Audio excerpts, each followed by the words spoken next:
저는 평범한 직장인이었습니다.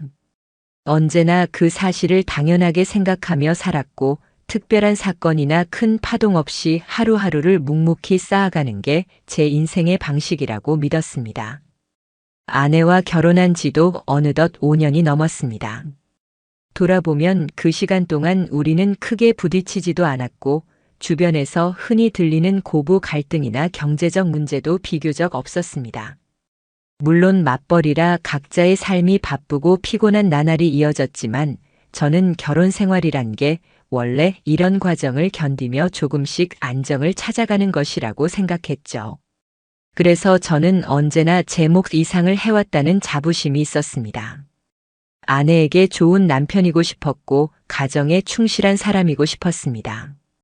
작은 선물 하나라도 사소히 챙기고 설거지가 밀리면 제가 먼저 하고 명절 때면 장모님 댁 방문도 제가 먼저 챙겼습니다. 제 마음속에는 오로지 내가 조금 더 수고해야 우리 가정이 편안히 굴러간다는 믿음이 자리 잡고 있었습니다. 하지만 삶은 그 믿음을 정말 허무하게 배신해 왔습니다. 하나의 말, 익숙할 정도로 반복되던 그 짧은 말이 제 세계를 송두리째 흔들어 버릴 줄은 몰랐습니다. 아내가 퇴근길에 습관처럼 꺼내던 말이 있습니다. 바로 오늘도 엄마 집 좀 들렀다가 올게. 그때까지만 해도 저는 그것이 단순한 일상이라고 생각했습니다. 장모님이 혼자 계시기도 했고 아내가 워낙 어머니와 사이가 형제처럼 살갑게 지내왔으니 당연하게 여겼습니다. 처음엔 조금도 의심하지 않았습니다. 오히려 효녀구나 하며 마음속으로 뿌듯해했던 적도 있습니다. 하지만 시간이 지날수록 그 말 뒤에 따라오는 결과가 이상해지기 시작했습니다. 예전에 아내라면 퇴근 후 7시면 늘 귀가하던 사람이었습니다. 그런데 언젠가부터 귀가 시간이 달라졌어요.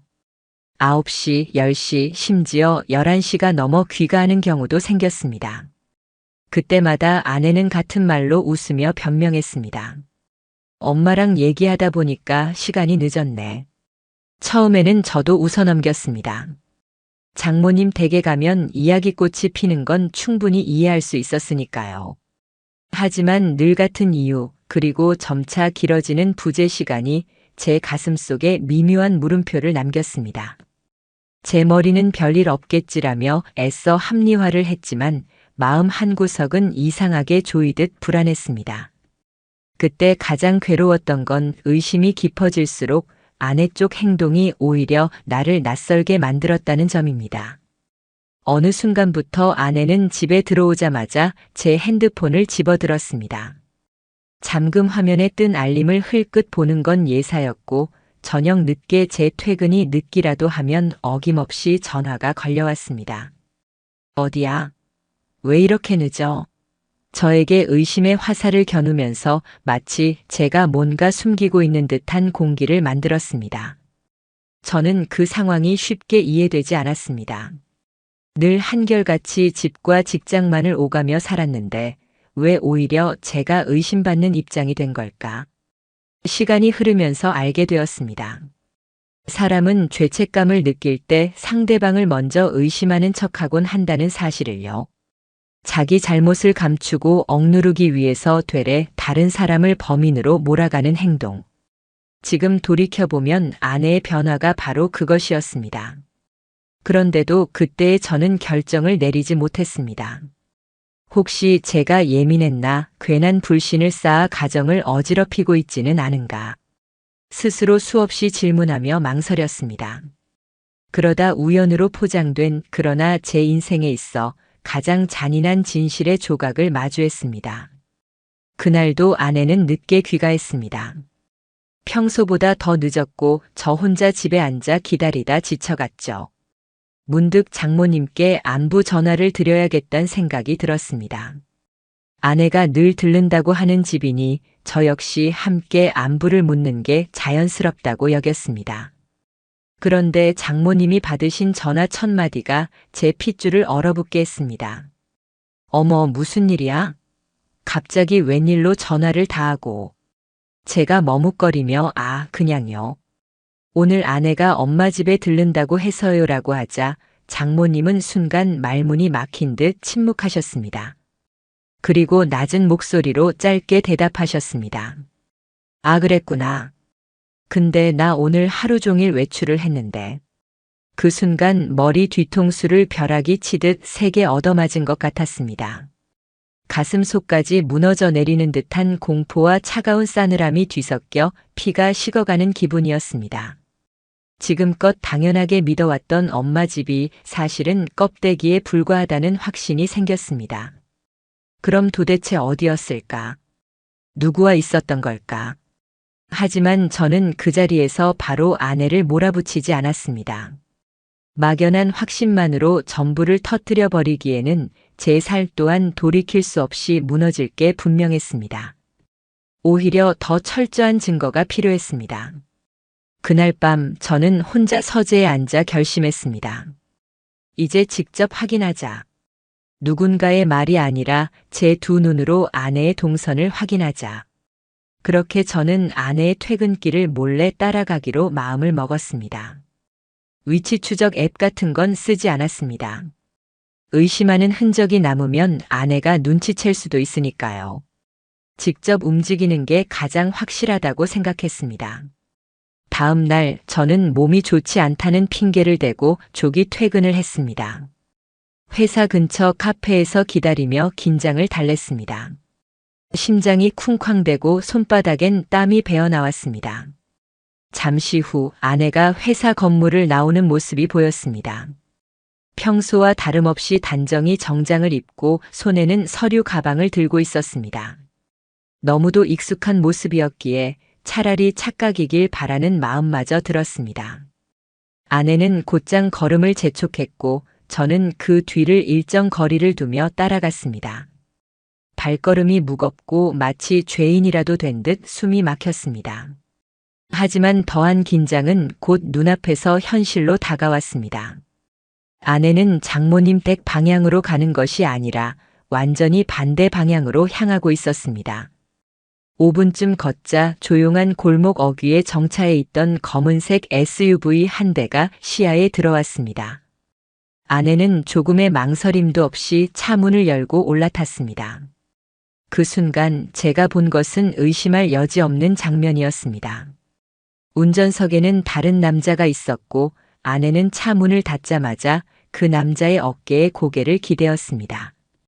제 안에 모든 공기가 빠져나가듯 순식간에 얼어붙었습니다.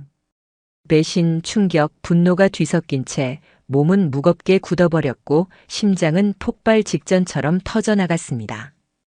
저는 그저 가만히 서 있을 수도 무작정 달려가 따질 수도 없었습니다.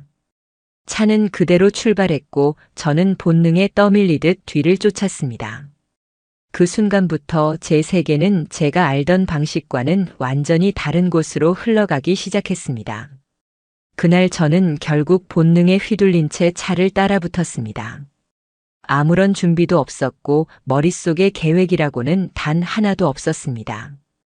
그저 지금 내 눈앞에서 벌어진 현실이 거짓일지도 모른다는 가능성을 붙잡고 싶었을 뿐이었습니다.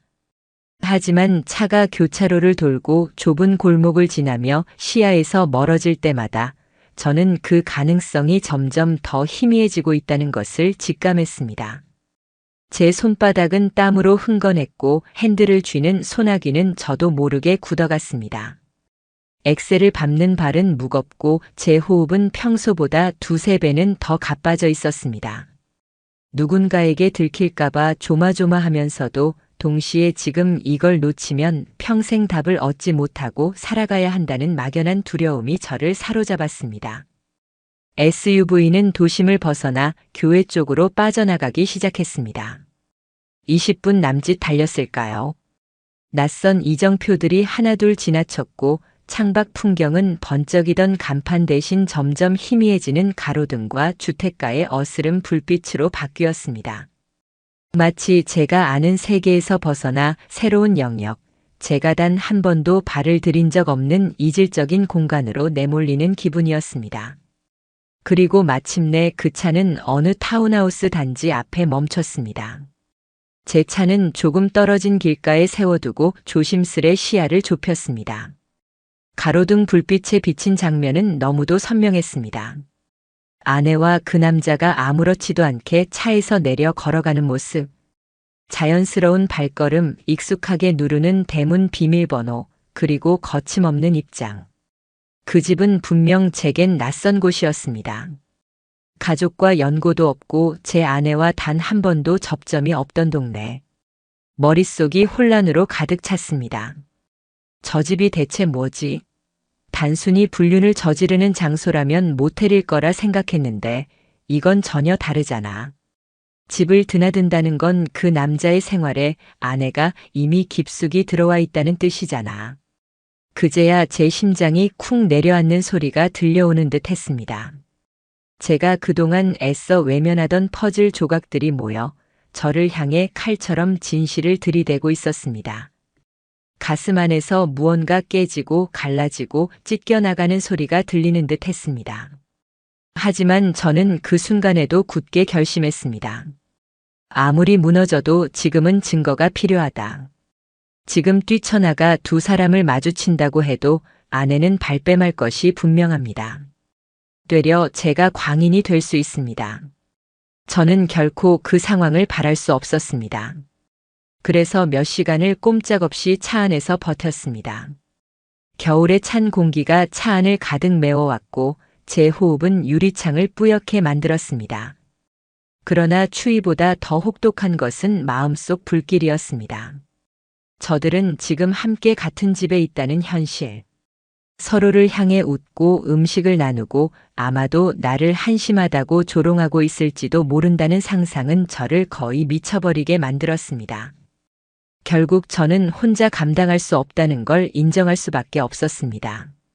그래서 그 다음 날 저는 조용히 사설 탐정 사무실을 찾았습니다. 회사에선 차마 털어놓을 수도 친구에게도 미처 말할 수도 없는 일이기에 이건 오직 제 힘으로만 풀어야 한다는 두려운 책임감이 있었습니다. 탐정에게 차량 번호, 어젯밤 목격한 집 주소, 아내의 근무지와 퇴근 시간 등을 모두 전했습니다. 제 목소리는 떨렸지만 그 안에서 흘러나오는 분노와 절망은 감출 수 없었습니다. 며칠간의 조사가 이어졌습니다. 기다림은 지옥과 같았습니다. 아내는 여전히 매일 저에게 같은 말을 반복했습니다. 오늘도 엄마 집 들렀다 올게. 그 말이 제 귀에는 이제는 악담처럼 들렸습니다. 아내가 현관문을 나설 때마다 저는 벽에 주저앉아 차라리 이 모든 게 꿈이길 기도했습니다. 하지만 모든 바람은 결국 잔인한 현실 앞에서 무너졌습니다. 탐정이 제게 건넨 보고서와 사진은 말 그대로 확인 사살이었습니다. 사진 속 아내는 그 남자와 장을 보고 있었습니다. 마트에서 장바구니를 끌며 야채를 고르고 계산대 앞에서 함께 웃고 장바구니를 양손에 든 채 나란히 걸어가는 모습.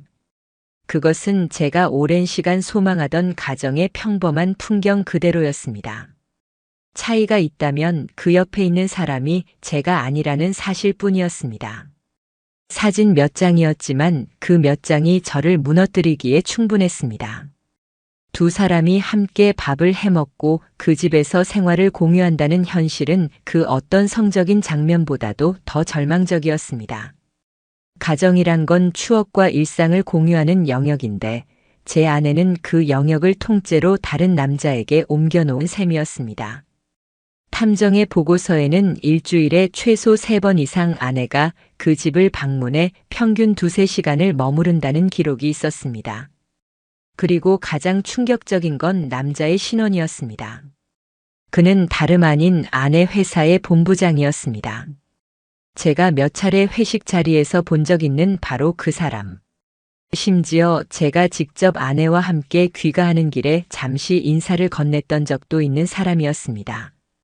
그 사실을 읽는 순간 피가 발끝까지 차갑게 식는 듯 했습니다. 회사라는 이름 아래, 상사라는 권력 아래, 아내와 그런 관계를 이어왔다는 사실에 분노가 치밀었습니다. 동시에 그가 유부남이 아니라는 사실이 더 저를 무너뜨렸습니다. 법적 책임을 피하지 않을 핑계가 없다는 것이 오히려 더 기묘한 배신감으로 다가왔습니다. 보고서의 뒷부분에는 회사 직원들 사이 이제껏 돌던 소문도 담겨 있었습니다. 둘이 점심때마다 따로 나가더라. 출장이라고 했는데 사실 같이 다녀온 것 같다. 잔잔하게 퍼지던 소문이 결국 진실로 이어지는 과정을 확인하며 저는 무릎이 풀릴 듯 주저앉았습니다. 이제 제 눈앞에 모든 퍼즐이 맞춰졌습니다. 그때까지 아내가 출장이라며 하루 이틀씩 집을 비우던 날들, 회식이라고 늦게 들어오던 날들, 그 모든 설명이 한순간에 변명으로 무너졌습니다. 저는 그 자리에서 서류를 내려놓으며 한참 동안 일어설 수조차 없었습니다. 그리고 결국 저는 변호사를 찾았습니다. 상간자 소송이라는 단어가 제 앞에 처음 선명하게 등장한 순간이었습니다. 변호사는 자료를 훑어본 뒤 단호하게 말했습니다. 이 정도면 충분히 소송 가능합니다. 위자료 청구도 가능하고 상대가 미혼이라도 아내가 결혼한 사실을 알면서 관계를 지속했다면 법적 책임을 지게 할 수 있습니다. 그 말을 듣는 순간 저는 비로소 처음으로 감정보다 차가운 현실을 붙잡게 되었습니다. 이건 단순한 불륜이 아니라 삶을 짓밟는 범죄와도 같은 행위였습니다. 그래서 저는 위임장을 작성했고 정식으로 소송 준비에 들어갔습니다. 하지만 여기서 끝이 아니었습니다. 저는 더 확실한 증거를 모으겠다는 집착에 가까운 결심을 했습니다. 그 과정에서 아내의 이메일 계정을 열람하게 되었습니다. 공용 태블릿에 저장된 자동 로그인 기록을 따라가 보니 그 안에는 출장 확인서, 호텔 예약 내역, 회사 결제 정산 내역까지 고스란히 남아 있었습니다. 그리고 그 문서들 속 호텔 이름 하나는 제 가슴을 완전히 꿰뚫어 버렸습니다. 그곳은 제가 아내와 첫 여행을 갔던 바로 그 호텔이었습니다. 우리 부부로서의 첫 기억과 설렘이 깃든 공간. 그런데 아내는 그곳을 다른 남자와 함께 쓰며 새로운 추억을 만들어내고 있었습니다. 그 사실이 제겐 칼날 이상으로 날카롭게 다가왔습니다. 밤이 깊어갈수록 저는 제 감정을 애써 억눌렀습니다. 소송이 진행 중이라 감정적 대응은 제 무기가 아니라 제 발목을 잡을 족쇄가 될 테니까요. 그렇게 저는 차갑게, 더 냉정히, 더 철저히 증거를 수집하며 결전을 준비했습니다. 그러나 그날 이후 저는 알았습니다. 진짜 악몽은 이제부터 시작이었다는 것을. 변호사에게 위임장을 맡기고 소송 준비를 시작하면서 저는 마음 한쪽으로 안도감을 느끼려 했습니다. 마치 이제라도 법과 정의가 저를 지켜줄 거라고, 그리고 모든 것을 그곳에 맡겨버리면 조금은 숨통이 트일 거라고 스스로를 설득했습니다. 하지만 이상하게도 마음속 깊은 곳에서 자꾸만 불안이 꿈틀거렸습니다. 그것은 단순히 소송으로 얻을 결과에 대한 걱정이 아니었습니다. 제가 알지 못하는 또 다른 무언가가 숨어 있을지도 모른다는 설명할 수 없는 직감이었습니다. 그 직감은 오래 걸리지 않아 현실이 되어 제 앞에 떨어졌습니다. 그날도 아내는 늘 똑같은 멘트를 꺼냈습니다. 오늘도 엄마 집에 들렀다 올게. 저는 이제 그 말을 들을 때마다 제 심장이 무너져 내리듯 쿵 내려앉았습니다. 하지만 이전의 저처럼 허둥대며 무턱대고 뒤쫓아가진 않았습니다. 이미 저는 탐정을 통해 아내 차량에 작은 추적 장치를 달아두었고 그 위치를 원격으로 지켜보고 있었습니다. 그렇게만 해도 충분하리라 생각했습니다. 처음 몇 분 동안은 예상대로였습니다. 아내 차량은 교회 타운하우스 방향으로 향했고 화면 위점은 어제와 똑같은 길을 따라 움직였습니다. 저는 역시나 하는 생각과 함께 차분히 기록만 남겼습니다. 그런데 약 20분쯤 지나서부터 점이 이상한 움직임을 보였습니다. 목적지 근처까지 갔다가 곧장 반대 방향으로 돌아서더니 전혀 다른 경로로 빠져나간 겁니다. 저는 얼어붙은 채 지켜봤습니다. 뭐지? 왜 오늘은 바로 가지 않았지? 다른 데를 들렀나? 아니면 이미 눈치를 챘나?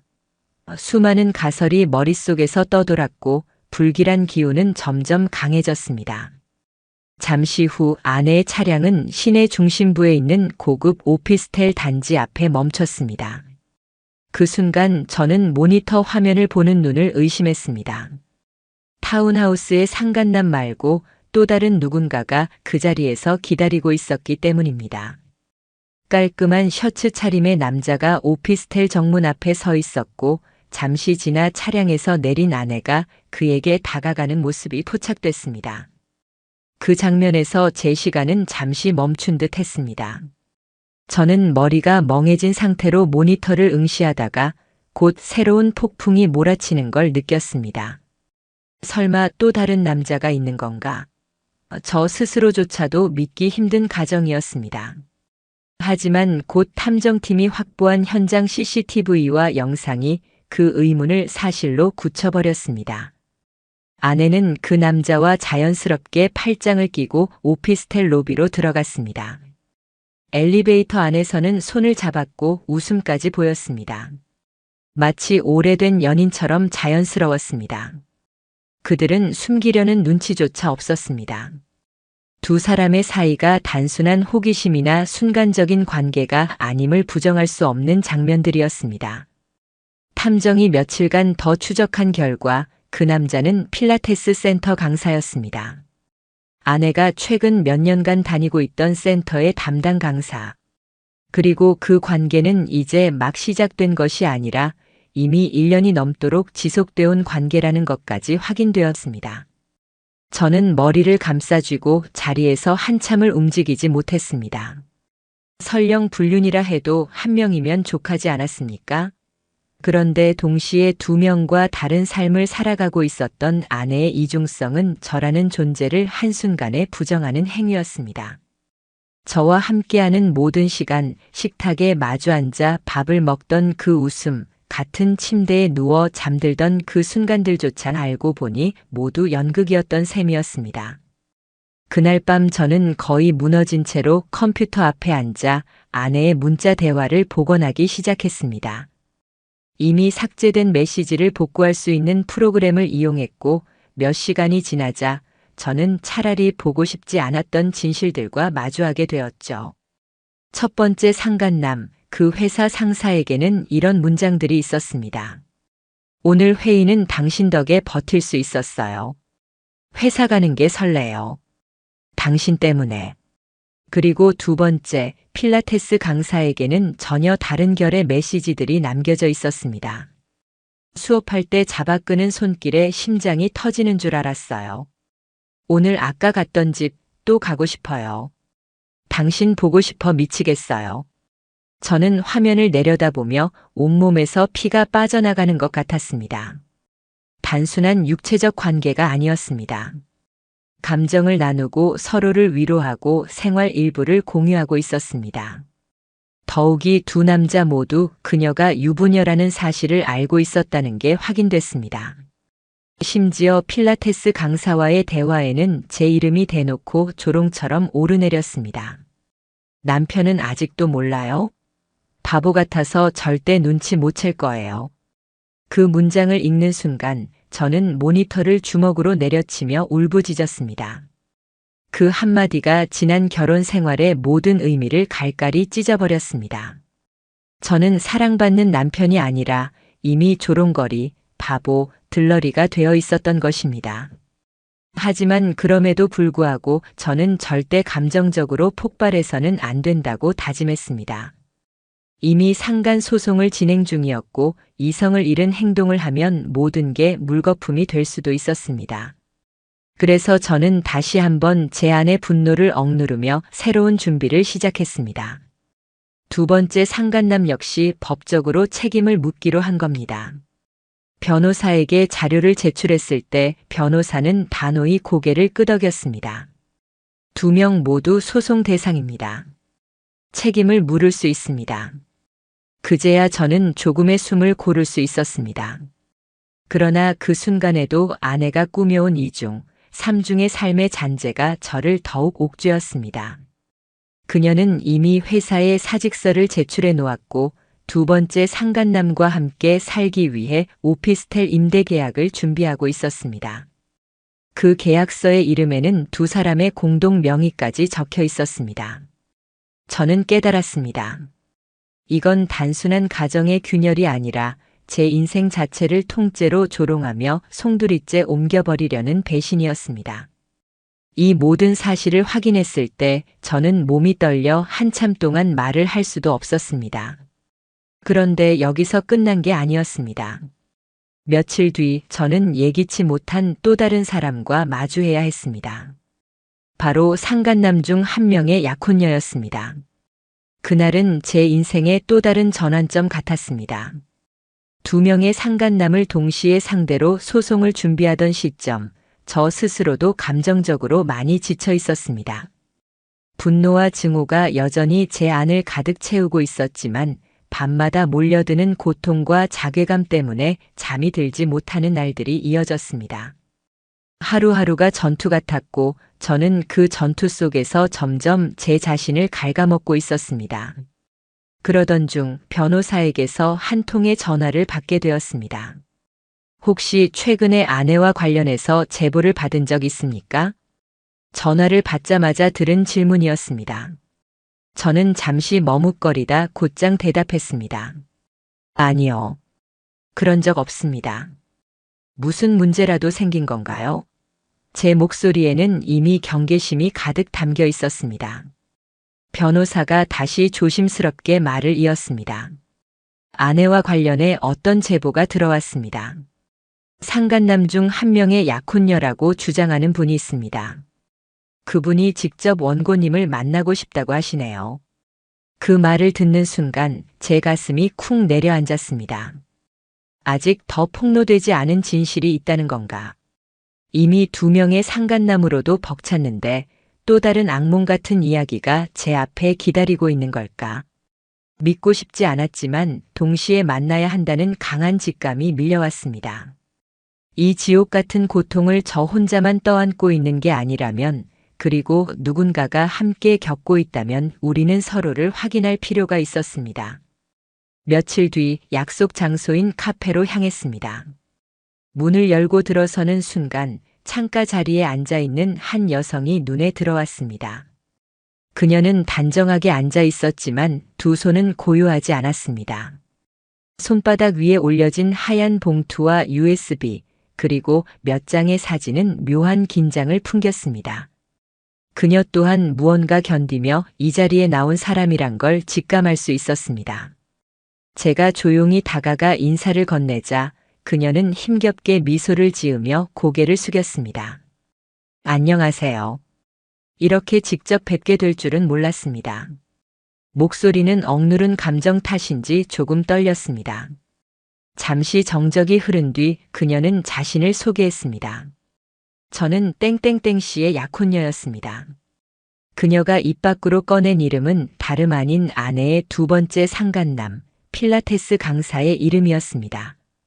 저는 숨을 고르며 눈앞에 앉은 여자의 말을 차분히 들었습니다. 그녀는 약혼자와 결혼을 앞두고 있었고 불과 몇 달 뒤면 양가 상견례도 마친 상황이었습니다. 모든 게 평온한 미래처럼 굴러가는 줄 알았습니다. 그러나 몇 달 전부터 약혼자의 행동이 조금씩 달라지기 시작했다고 했습니다. 늦은 밤까지 연락이 닿지 않거나 일요일마다 자취를 감추는 일이 생겼습니다. 처음엔 직업상 바쁜 일정 정도로 여겼지만 불안감은 점차 커졌습니다. 결국 그녀는 약혼자의 휴대폰에 몰래 위치 추적 앱을 설치했다고 했습니다. 그리고 어느 날 그 앱이 비추는 위치가 오피스텔 앞에서 멈춘 순간 그녀는 무작정 달려갔다고 합니다. 그리고 그녀가 본 것은 제 아내와 약혼자가 나란히 걸어가는 장면이었습니다. 그녀의 목소리는 차차 갈라져 갔습니다. 그때 저는 처음엔 믿기지 않았습니다. 잘못 본 거라고 아니라고 수천 번 되뇌었어요. 그런데 얼굴을 보자마자 알았습니다. 그 여자가 당신 아내라는 걸. 그녀는 떨리는 손으로 사진 몇 장을 테이블 위에 펼쳤습니다.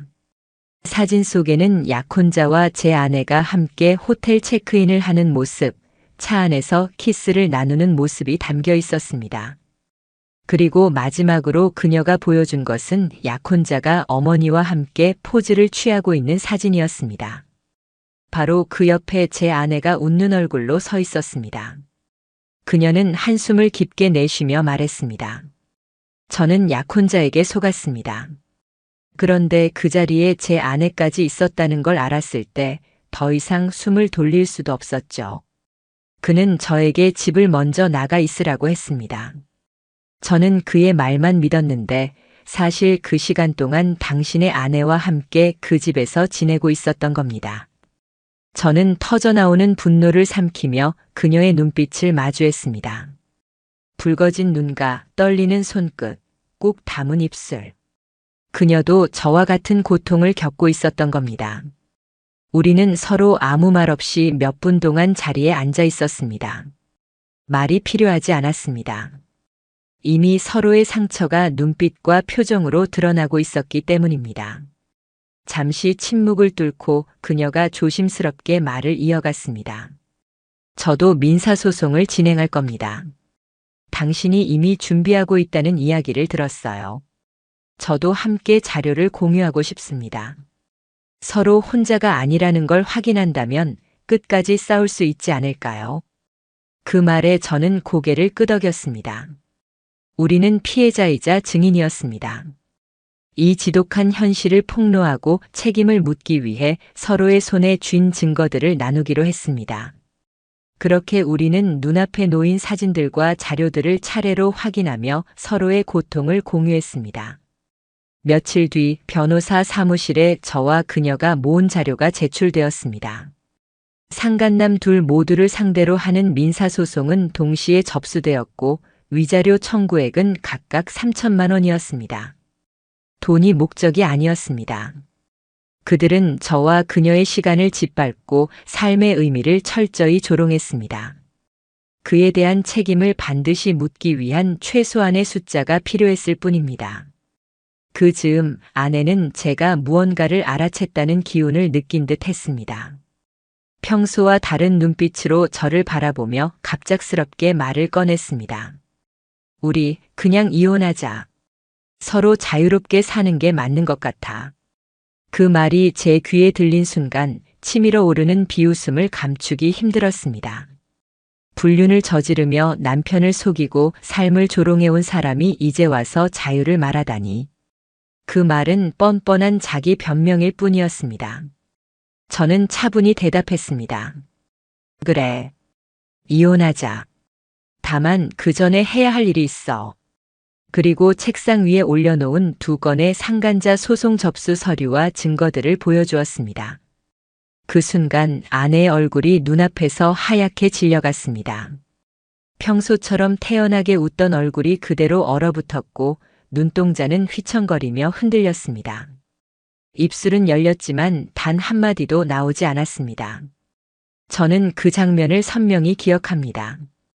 그토록 뻔뻔하고 당당하던 입술이 그날만큼은 아무 말도 꺼내지 못한 채로 달싹거리기만 했습니다. 한없는 침묵은 곧 인정이었습니다. 마침내 저는 피해자가 아니라 심판자의 자리에 서 있음을 느꼈습니다. 그러나 이 모든 것은 시작에 불과했습니다. 법정에서 다시 마주할 날이 다가오고 있었습니다. 그곳에서는 저를 배신한 아내와 2명의 상간남이 또다시 저를 흔들 충격적인 방식으로 맞서게 될 거라는 사실을 그때는 아직 몰랐습니다. 법원 출석일이 다가오자 제 마음은 매일 폭풍에 던져진 듯 요동쳤습니다. 제 손에는 그간 모아온 수많은 자료와 사진, 녹취록이 들어 있었고 그 무게보다 더 무거운 건 가슴에 쌓인 분노와 굴욕이었습니다.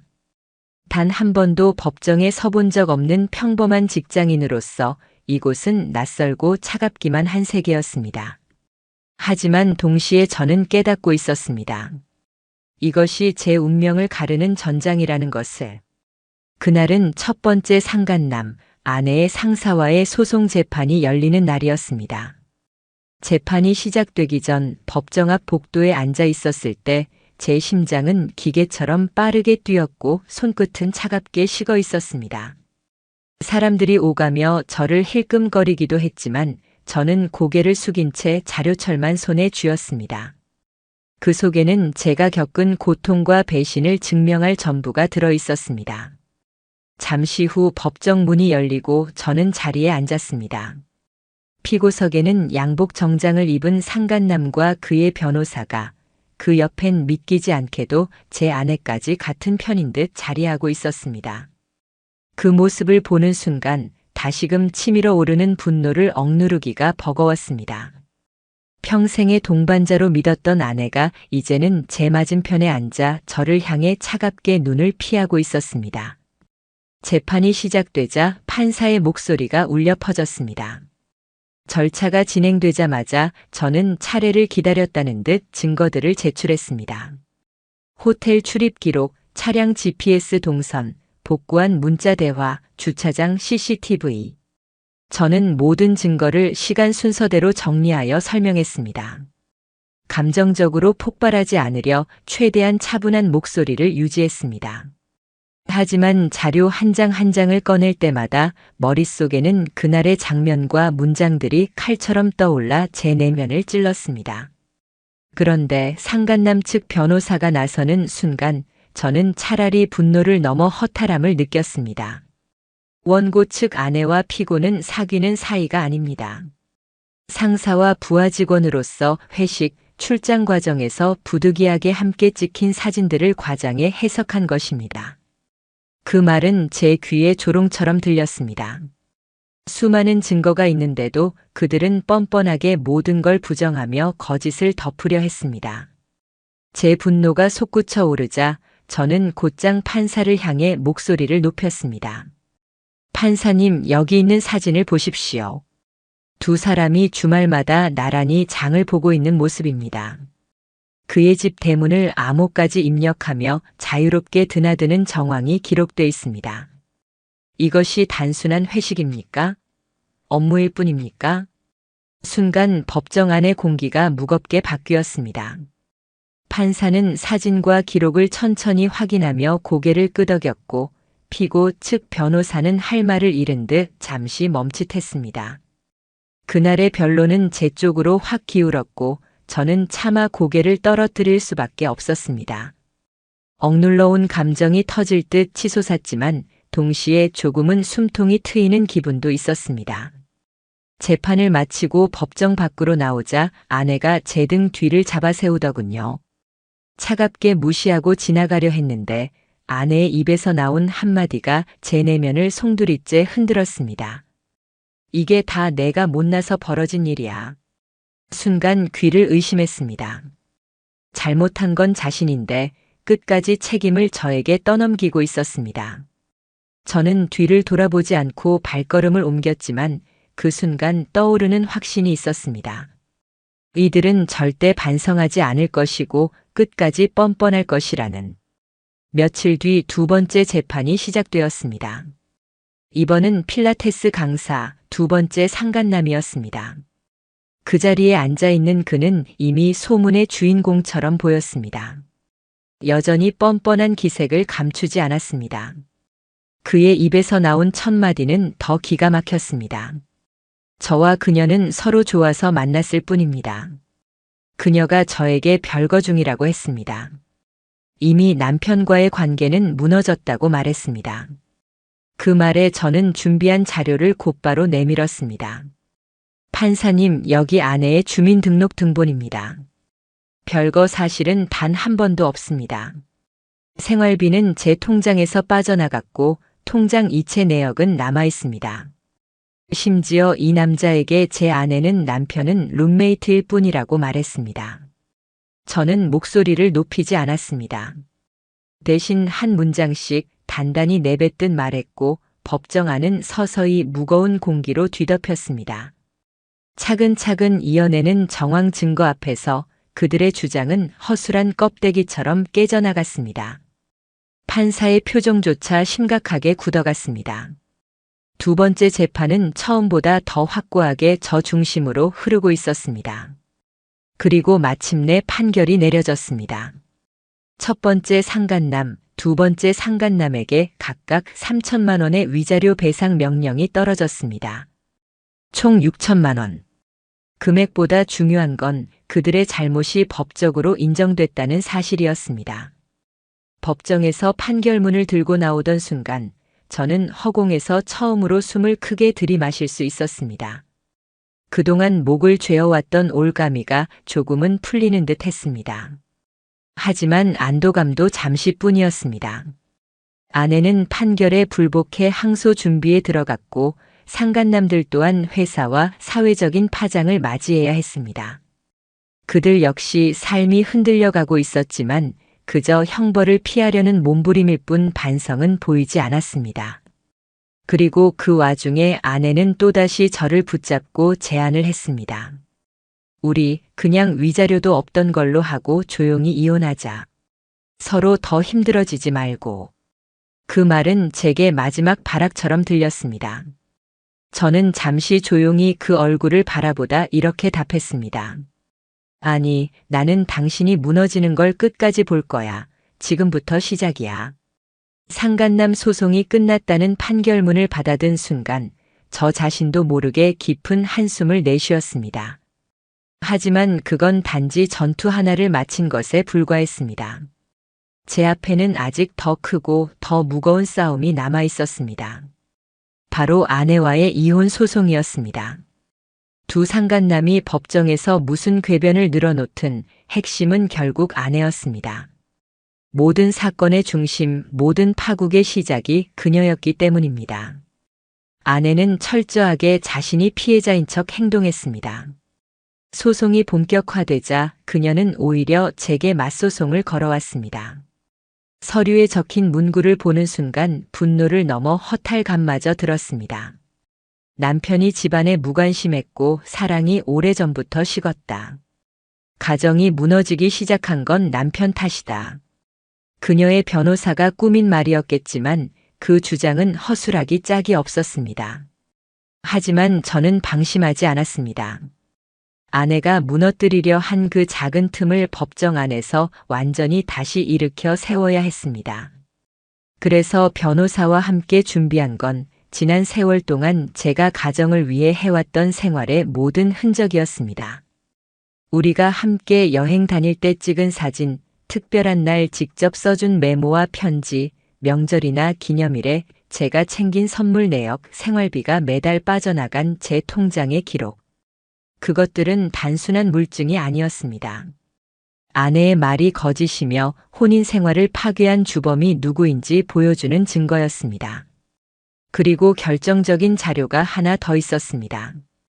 바로 아내가 제 명의를 도용해 몰래 가입한 보험과 적금 내역이었습니다. 제 도장을 임의로 사용해 가입한 상품 중 일부는 장모님 계좌로 송금되고 있었습니다. 저는 소송 과정에서 그 내역들을 변호사와 함께 정리해 제출했습니다.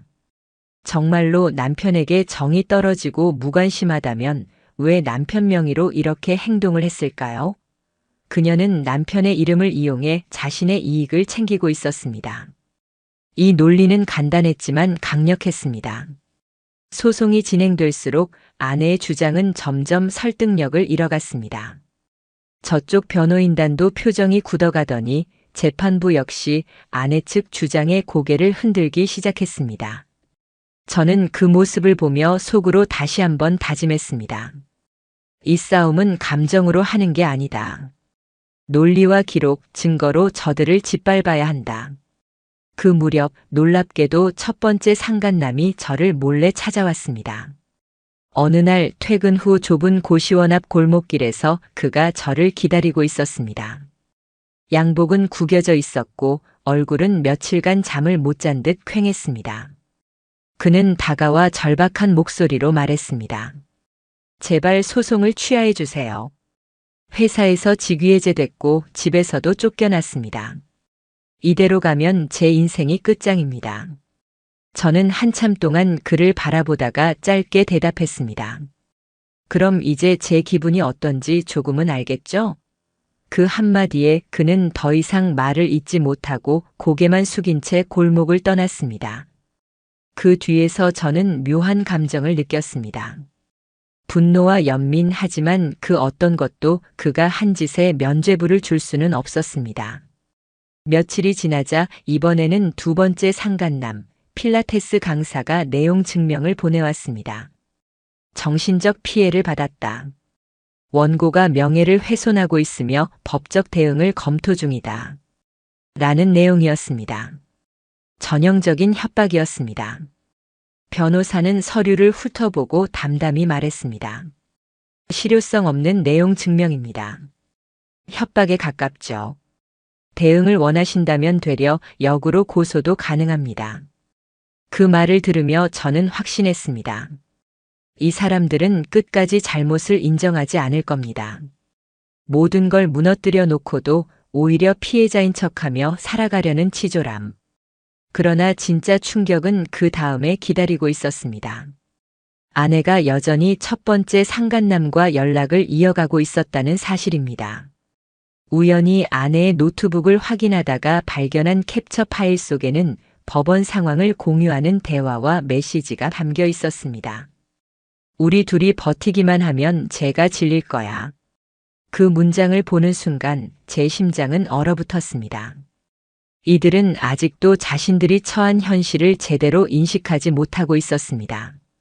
죄책감도 반성도 없었습니다. 단지 어떻게든 저를 지치게 만들고 버티자는 공모만 남아 있었습니다. 저는 더는 참을 수 없었습니다. 아내와 상간남을 상대로 또 다른 소송을 준비했습니다.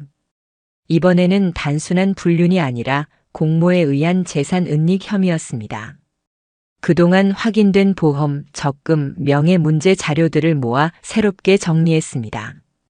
이건 분명히 불법이었고 고의적이었습니다. 제가 당한 배신과 조롱을 법적으로 끝까지 물어야 한다고 다짐했습니다.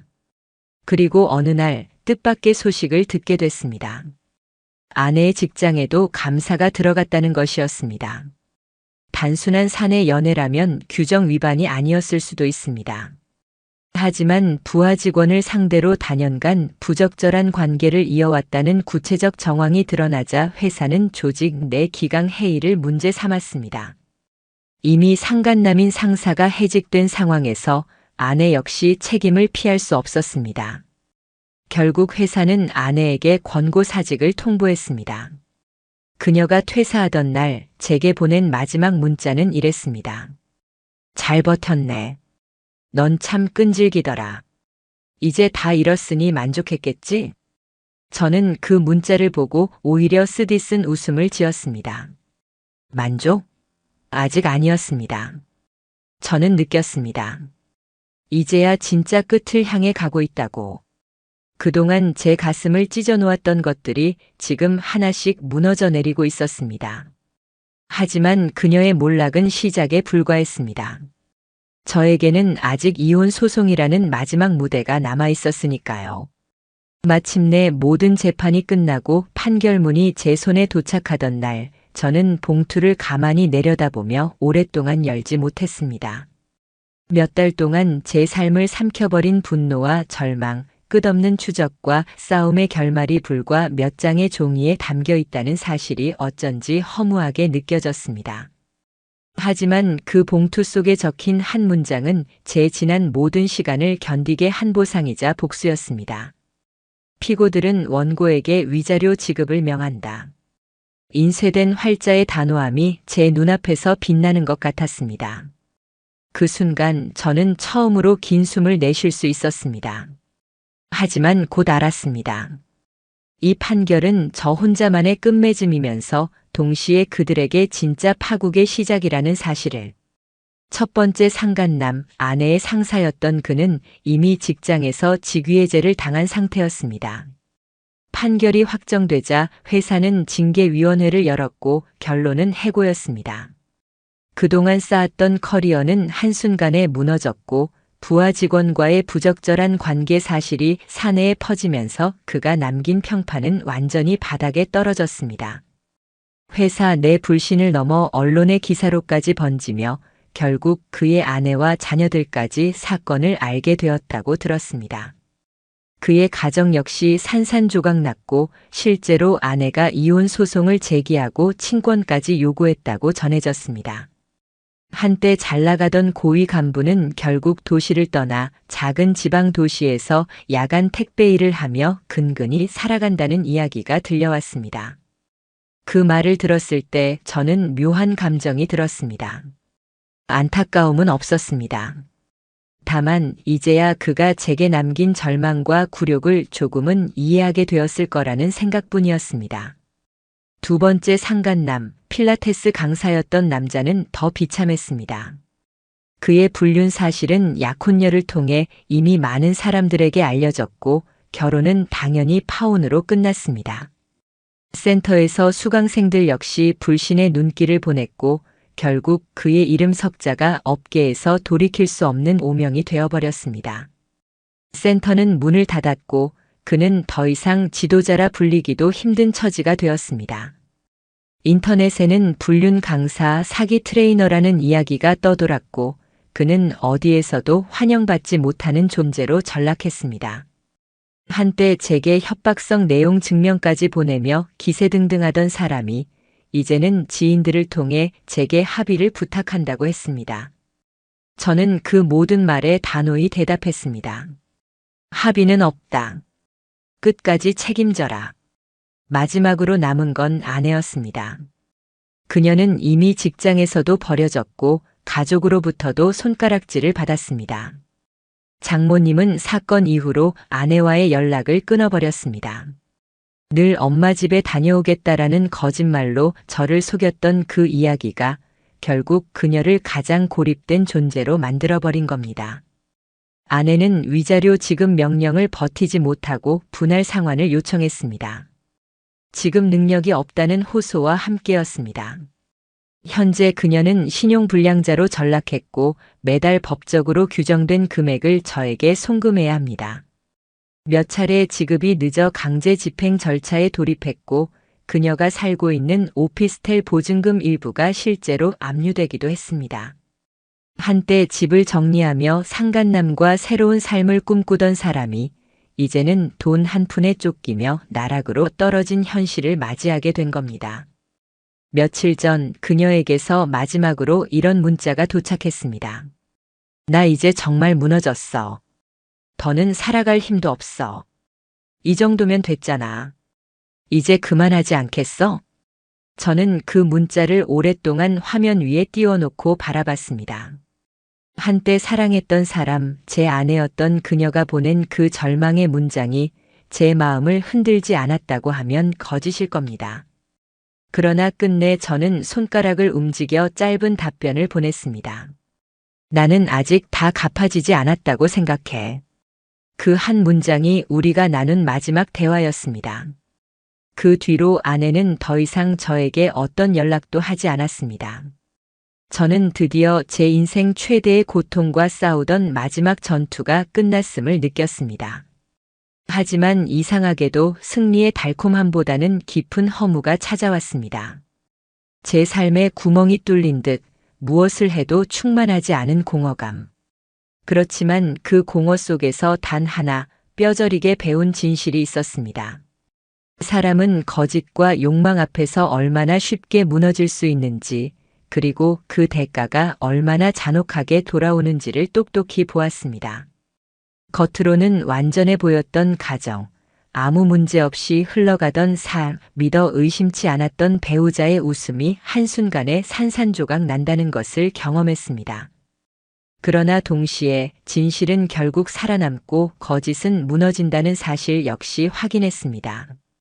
시간이 걸렸을 뿐 끝내 무너진 것은 저를 기만하고 조롱하던 그들이었습니다.